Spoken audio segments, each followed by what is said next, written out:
Hello dear students, today we will continue our topic US hegemony. Contents of this session, main points we will cover in this session are meaning of hegemony, hegemony as hard power, hegemony as structural power, hegemony as soft power and constraints on American power. सबसे पहले हम देखते हैं meaning of hegemony. The roots of word hegemony lie in classical Greek. जो ये hegemony word है, इसकी जो उत्पत्ति मान लो या इनकी शुरुआत कहाँ से होती है, जो क्लासिकल ग्रीक है वहाँ से इसकी शुरुआत होती है. तो the word hegemony means the leadership और predominance of one state over others by virtue of its military, economic, political power and cultural superiority. इसका मतलब हमने पहले भी जाना था कि किसी एक जो ग्रुप है या फिर ग्रुप ऑफ कंट्रीज है उसकी लीडरशिप या किसी एक स्टेट या कंट्रीज़ का डोमिनेंस दूसरे स्टेट्स के ऊपर, वो किसके द्वारा होगा? बाय मिलिट्री, सैन्य शक्ति के द्वारा, इकोनॉमिक, आर्थिक के द्वारा, पॉलिटिकल पावर, राजनीतिक शक्ति के द्वारा, और कल्चरल सुपीरियरिटी मतलब वहाँ की जो सांस्कृतिक सुपीरियरिटी है उसके द्वारा लीडरशिप बनाए रखना. ही क्या कहलाता है? Hegemony. In world politics, countries and groups of countries are engaged in constantly trying to gain and retain power. अब हम देखते हैं कि पॉलिटिक्स मतलब ही यही होता है कि पावर्स को अर्न करना. तो जो विश्व राजनीति है वहाँ पर देश और जो देशों के समूह हैं वो इस तरह से हेजिमनी बनाए रखने के लिए और उनको प्राप्त करने के लिए लगातार प्रयत्न करते रहते हैं कि हम किस तरह से एक हेजिमनिक पावर बन सकते हैं. The international system dominated by a sole superpower or hyperpower is called a unipolar system. अब हमने देखा कि पहले हमारे पास में बायपोलरिटी थी जब कोल्ड वॉर हो रहा था. तो बाद में क्या होता है, जैसे ही यूएसएसआर का डिसइंटीग्रेशन होता है तो हमारे सामने एक ही पोलर समझ में आता है, वो कि अमेरिका एक ही पोलर के रूप में उभर कर आता है कि अब पावर्स कहाँ पर होगी? सेंट्रलाइज एक जो सुपर पावर थी उसमें. तो द इंटरनेशनल सिस्टम मतलब पूरी जो अंतर्राष्ट्रीय सिस्टम है वो किस में आ जाना? एक सुपर पावर को फॉलो करना या फिर एक हाइपर पावर को फॉलो करना, वो उसका क्या कहलाता है? Unipolar system. Let us identify hegemony. अब हम हेजिमनी को 3 पावर्स के रूप में पढ़ेंगे. पहली power hard power, second structural power and third soft power. अब हम आगे चलते हैं. Hegemony as hard power. सबसे पहले हेजिमनी एज हार्ड पावर को हम मिलिट्री पावर भी बोल सकते हैं. सैन्य शक्ति जो किसी भी देश की है वो उसकी क्या कहलाती है? Hard power. तो the bedrock of contemporary US power lies in the overwhelming superiority of its military power. जो अमेरिका की बेडरॉक मतलब जो रीढ़ की हड्डी है वो उसकी क्या है? बढ़ी चढ़ी हुई जो सैन्य शक्ति है, उसकी जो मिलिट्री पावर है वही उसकी क्या है? बेडरॉक है. American military dominance today is both absolute and relative. अब हम इन 2 वर्ड्स पे जाएंगे, एक एब्सोल्यूट एक रिलेटिव. तो जो अमेरिकन डोमिनेंस है आज पूरी दुनिया के ऊपर, मिलिट्री डोमिनेंस, वो किस पर निर्भर कर रहा है? पूरी तरह से एब्सोल्यूट मतलब वो अपने आप में पूर्ण है, उसको कोई उसके आगे कोई भी आर्मी नहीं है अमेरिका की आर्मी के आगे. और रिलेटिव मतलब आज उसकी तुलना किसी भी देश से बहुत आगे है कि अमेरिका सबसे ज़्यादा अपनी सेना पर खर्च करता है तो उसकी क्वालिटी भी उसकी मिलिट्री की उन सब देशों से बहुत ज़्यादा है. तो इन एब्सोल्यूट टर्म्स अब हम सबसे पहले देखते हैं कि एब्सोल्यूट क्या होता है. तो in absolute terms the US today has military capabilities that can reach any point on the planet accurately, लीथली and in real time. अब उसकी एब्सोल्यूट टर्म क्या है कि हम जो अमेरिका की मिलिट्री कैपेबिलिटी देखते हैं, उसकी क्षमता देखते हैं, वो कहीं पर भी पूरे पृथ्वी पर कहीं पर भी एक्यूरेटली जाएगी, एकदम निश्चित जहाँ उसका निशाना होगा वहाँ पर एकदम सही सटीक जाएगी. लीथली मतलब उसका वार इतना घातक होगा जो हमने बहुत सारे इन्वेजन्स में देखा है, चाहे वो 9/11 हो या फिर इराकी इन्वेजन हो, कि वो बहुत घातक वार होगा. और एंड इन रियल टाइम मतलब वो जब उनको ज़रूरत होगी कि हमें इस टाइम वार करना है वो उसी टाइम पर करेंगे. तो thereby crippling the adversary while its own forces are sheltered to the maximum extent possible from the dangers of war. अब हम देखते हैं कि ये इसकी रिलेटिव पावर भी एब्सोल्यूट पावर ये भी है कि जैसे उनकी जो आर्मी है वो युद्ध क्षेत्र से बहुत दूर रहेगी, वॉर से खुद को भी बचाएगी, और जहाँ पर बहुत ज़्यादा, जहाँ पर वॉर करना है वहाँ पर बहुत घातक वॉर भी करेगी। तो इसका मतलब वो बहुत सारी टेक्नोलॉजीज़ का यूज करना, स्मार्ट बॉम्ब्स का यूज करना, कि आप घर बैठे किसी दूसरे देश में अटैक कर सकती है उनकी आर्मी, इतना उनमें पावर है। The US today spends more on its military capability than the next 12 powers combined। अब ये इसकी रिलेटिव पावर्स यहाँ आज शुरू हो जाती है कि रिलेटिव पावर क्या है, कि जो अमेरिका है वो अपने मिलिट्री कैपेबिलिटी पर, जो सैन्य क्षमता है उस पर, जो उससे पीछे जो 12 ताकतवर देश आते हैं उनसे ज़्यादा एक अकेला देश खर्च करता है, उनकी मिलिट्री के ऊपर खर्च करता है। तो the military dominance of US is not just based on higher military spending but on a qualitative gap. अब ये खाली ये नहीं है कि खाली खर्च कर रहा है उसके ऊपर, उनको सबसे ज़्यादा खर्चा वो मिलिट्री पे कर रहा है। इसका मतलब ये है कि उनको जो रिजल्ट भी वो कैसा आ रहा है कि आज दुनिया में उनकी जो मिलिट्री है वो सबसे ज़्यादा स्ट्रॉन्ग है, कि उनके जैसी जो आर्मी या फिर जो आर्मी पावर है वो आज तक किसी देश के पास में नहीं है। तो उनके पास में क्या है, क्वालिटेटिव गैप है, उनकी गुणवत्ता भी सबसे ज़्यादा है। तो the US invasion of Iraq reveal several American vulnerabilities. लेकिन फिर भी हम जो इराकी इन्वेजन हुआ था, जो अमेरिका ने इराक पर हमला किया था, उसमें अमेरिका की कुछ कमजोरियों को भी देखते हैं। The US has not been able to force the Iraqi people into submitting to the occupation forces of the US-led coalition। अब हमने देखा था कि US-led coalition ये क्या थे, कि एक अमेरिका ने अपना एक coalition of willing बनाया था 40 कंट्रीज़ को लेकर। तो उन्होंने अमेरिका का, हालांकि उसमें जो आपका UN था उसने मना कर दिया था कि इस तरह का हमला हम नहीं करेंगे, लेकिन फिर जो 40 कंट्रियों ने उनका साथ दिया था, उन्होंने एक तरह से इराक के जो लोग, इराक की जो जनता थी उनको 2 दिन में धराशायी कर दिया था, उनके जो वहाँ का प्रेसिडेंट था उसको हरा दिया था। लेकिन फिर भी जो अमेरिकन जो मिलिट्री थी वो इराक के जो पीपल्स थे, जो इराकी पीपल, उनको उनके जो कानून व्यवस्था बनाने में या फिर उनको एक संबल देने में कामयाब नहीं हो पाई थी। अब ये जो डायग्राम दिखाया गया है ये इसकी रिलेटिव पावर को शो करता है कि अमेरिका अकेला ऐसा देश है जो अपनी आर्मी, जो पेंटागन है, उस पर 455.9 जो US बिलियन डॉलर है वो खर्च करता है, अकेला देश। और जो 12 कंट्रीज, उसके नीचे जो 12 ताकतवर कंट्रीज आती है वो मिलकर भी कितना कर रही है, 449.4 बिलियन डॉलर। ये आपको ये डायग्राम में दिखाया गया है। नेक्स्ट जो आपको एक वर्ल्ड मैप दिखाया गया है वो किस एब्सोल्यूट पावर को शो करता है, कि अमेरिका की पावर कितनी ज़्यादा था, कि उसका कमांड स्ट्रक्चर था वो पूरे वर्ल्ड में फैला हुआ है, कि अमेरिका कहीं पर भी बैठा, कहीं पूरे विश्व में कहीं भी निशाना साध सकता है। जैसे US north command, US south command, US जो European command, US central command और US पैसिफिक कमांड। अब मान लो अमेरिका को पैसिफिक पे जो अटैक करना है तो वो ऐसे नहीं कि वहाँ अमेरिका से वहाँ तक अपनी सेना को भेजेगा, जो US पैसिफिक कमांड है वो ये सब संभाल लेगी। तो उसका ये कौन सी पावर हो गई, जो एब्सोल्यूट पावर है वो इसकी ये है।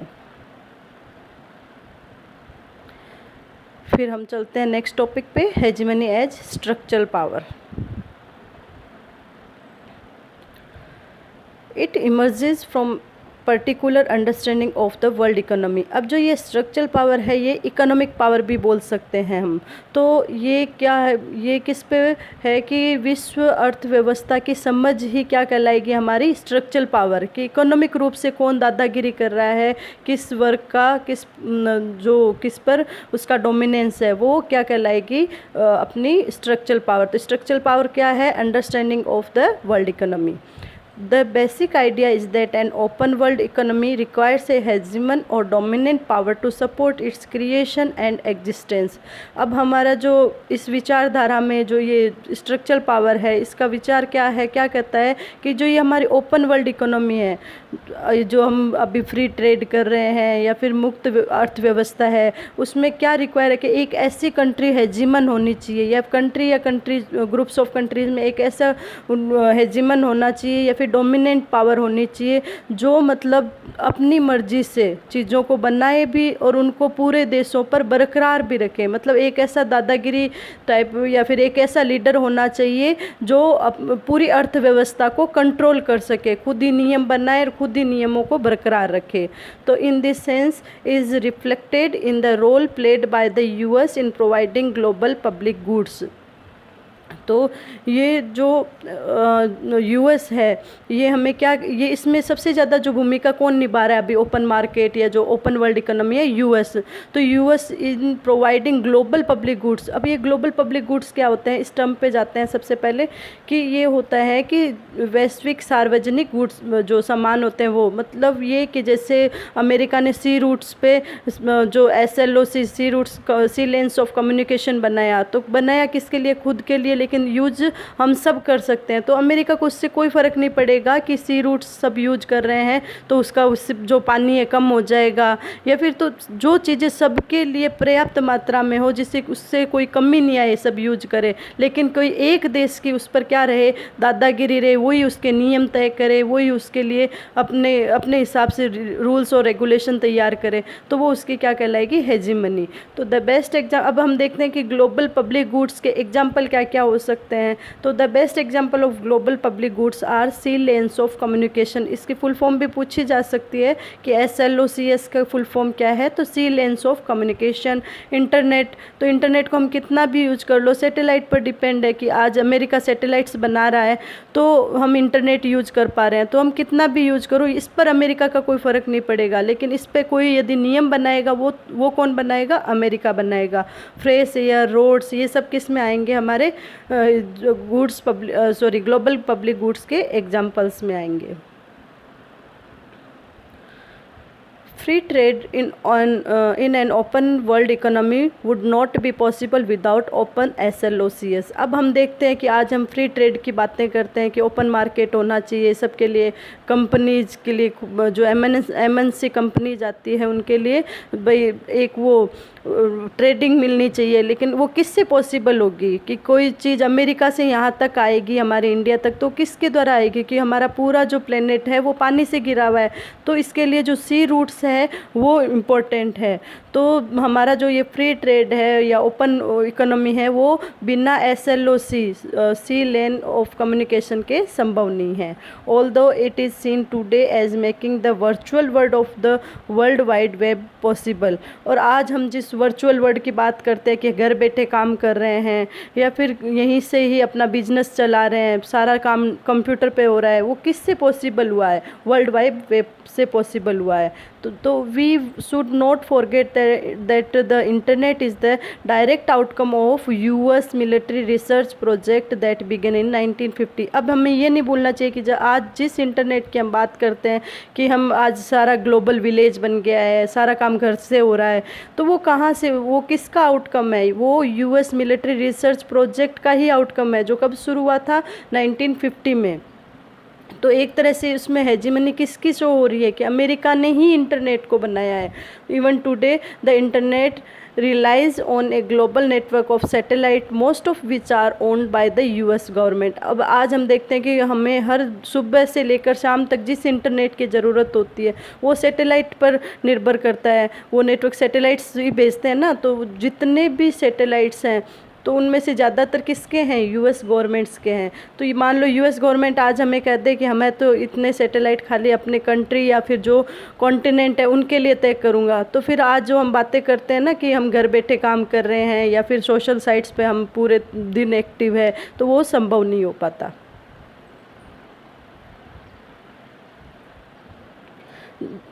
जैसे इस आपको डायग्राम में दिखाया गया है कि अमेरिका जो सबसे ज़्यादा पूरे वर्ल्ड में 28% अपना डोमेस्टिक प्रोडक्ट पर शेयर करता है। तो सबसे ज़्यादा किसका है, USA का है। USA के बाद में जो यूरोपियन यूनियन है उसका भी 22 ही है। तो जो हेजीमनिक इकोनॉमिक हेजीमनी किसकी शो हो रही है यहाँ पर, USA की। तो the economic preponderance of the US is inseparable from its structural power which is the power to shape the global economy in a particular way। अब हम इकोनॉमिक प्रीपोंडरेंस ये हो सकता है कि जो आर्थिक प्रबलता जो अमेरिका की, इस तरह से भी बता सकते हैं कि आज जितने भी ग्लोबल इकोनॉमी है उसको शेप देने का काम कौन कर रहा है, अमेरिका कर रहा है। World bank, international monetary fund and world trade organisation as the products of American hegemony. आज हम जिन वर्ल्ड बैंक की बात करते हैं कि दूसरी कंट्रीज हैं उनको जो ऋण देने का काम है वो कौन करता है, world bank. International monetary fund जो लिस्ट डेवलपमेंट कंट्रीज है उनको उठाने का या फिर उनको डेवलप करने का काम कौन कर रहा है, इंटरनेशनल मॉनेटरी फंड। और वर्ल्ड ट्रेड ऑर्गेनाइजेशन जो हम आज फ्री ट्रेड की बातें करते हैं उसके रूल्स रेगुलेशन कौन तय करता है, वर्ल्ड ट्रेड ऑर्गेनाइजेशन। तो ये सारे प्रोडक्ट्स किसकी आउटकम हैं, किसने बनाए हैं, अमेरिकन हेजीमनी ने बनाया, मतलब अमेरिका ने बनाया है। तो अमेरिका जब चाहे इनके रूल्स को अपने हिसाब से मोल्ड कर सकता है। Another example of the structural power of the US is the academic degree called the Masters in Business Administration। The idea of teaching business skill is uniquely American। अब जो आपको ये दिखाया गया वार्टन यूनिवर्सिटी का लोगो, ये क्या था कि इसने सबसे पहले 1880 में अमेरिका में जो MBA की शुरुआत की थी। अमेरिका ने जाना था कि बिजनेस भी एक स्किल है और उस स्किल को हम अपनी इकोनॉमी को बढ़ाने के लिए यूज कर सकते हैं। तो आज हम जहाँ बड़ी बड़ी इंस्टीट्यूट में जाते हैं IIM में कि हम MBA करेंगे, तो वो इस MBA की शुरुआत कहाँ से मानी जाती है, अमेरिका से मानी जाती है। तो उसमें भी अमेरिका की ही हेजीमनी शो होती है। तो अभी तक हमने हेजीमनी के 2 पावर्स के बारे में पढ़ा था। पहली पढ़ी थी उसकी हार्ड पावर, दूसरी पढ़ी स्ट्रक्चरल पावर कि मिलिट्री पावर कैसी है और इकोनॉमिक पावर कैसी है। अब जो हम पढ़ेंगे वो है hegemony as soft power.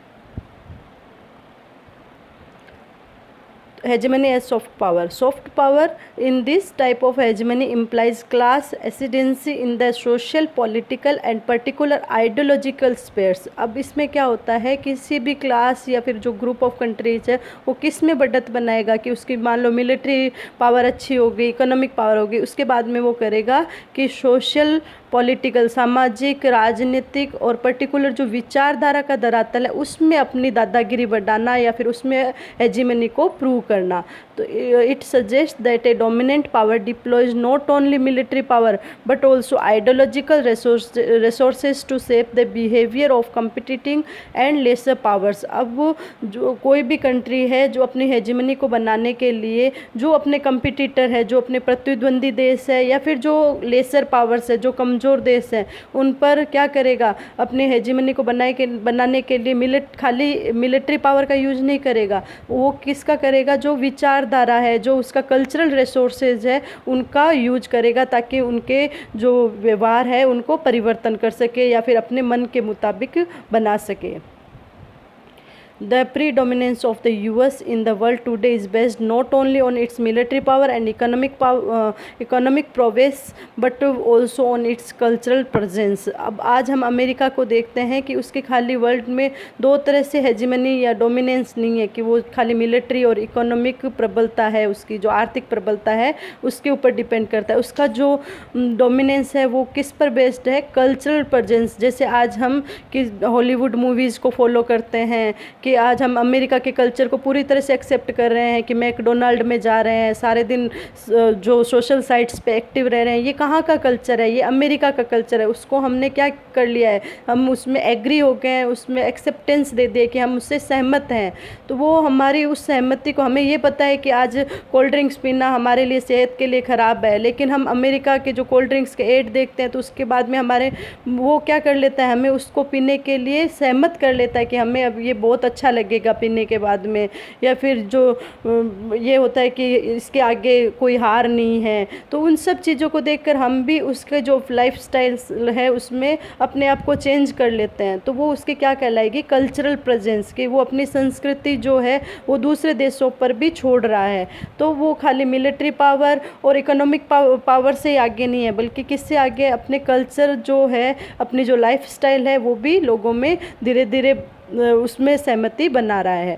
During the cold war the US found it difficult to score victories against the Soviet Union in the realm of hard power. तो इसमें हम जैसे हम कोल्ड वॉर में देखते हैं कि यूएस खाली अपने मिलिट्री के बलबूते पर या इकोनॉमिक बलबूते पर यूएसएसआर से नहीं जीता था। उसकी विक्ट्री एक्चुअल में किस वजह से हुई थी कि वो जो उसकी सॉफ्ट पावर थी, जो उसकी लाइफस्टाइल थी, ओपननेस था, कल्चर था, वो लोगों वहाँ के लोगों ने एक्सेप्ट किया था। जैसे हमने एक वो ब्लू जीन्स का एग्जाम्पल देखा कि जो ब्लू जीन्स थी वो जो सेकंड जनरेशन थी वो उनकी पसंद बन गई थी। अब वो लोग चाहते थे कि हम भी अमेरिकन्स की तरह जीन्स को पहने और ओपन आइडियाज़ हैं उनको शो करें।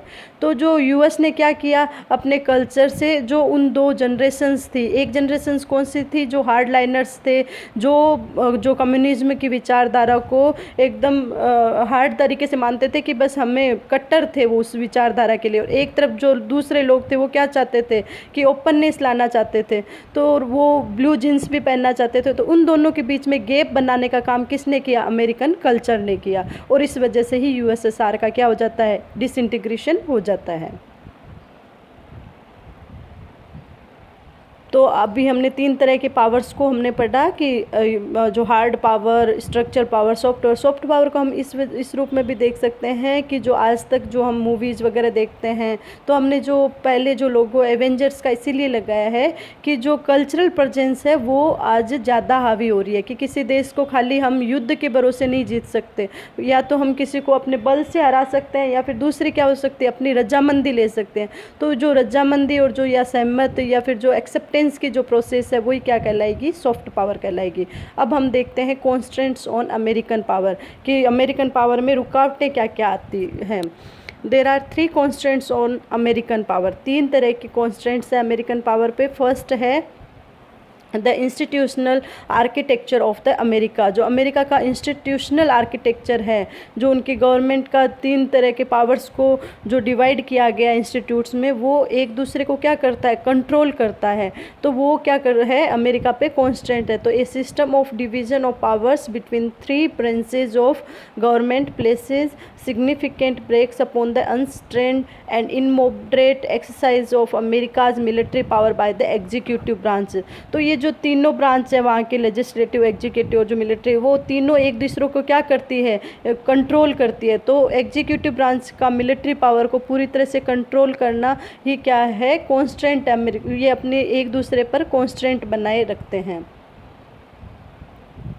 The second constant is also domestic in nature. दूसरा भी उनका घरेलू ही जो कॉन्स्टेंट है वो है। तो and stems from the open nature of American society. और वो क्या है कि लोग अमेरिकन सोसाइटी जो अमेरिकन कल्चर है उन लोगों का open nature. There is a deep skepticism regarding the purposes and methods of government in American political culture। तो अमेरिकन पॉलिटिकल कल्चर क्या है कि लोगों में ओपननेस है, वो अपने गवर्नमेंट में डाउट क्रिएट करते हैं कि गवर्नमेंट कोई भी पॉलिसीज़ ला रही है या फिर गवर्नमेंट कुछ भी रूल्स रेगुलेशंस बना रही है, तो वो पहले डाउट क्रिएट करेंगे कि आपने ऐसा क्यों किया, इस तरह से क्या हमें फ़ायदा होगा। तो इस तरह से जो उनका ओपन नेचर है वही उनके लिए क्या बन जाती है? कॉन्स्टेंट बन जाती है।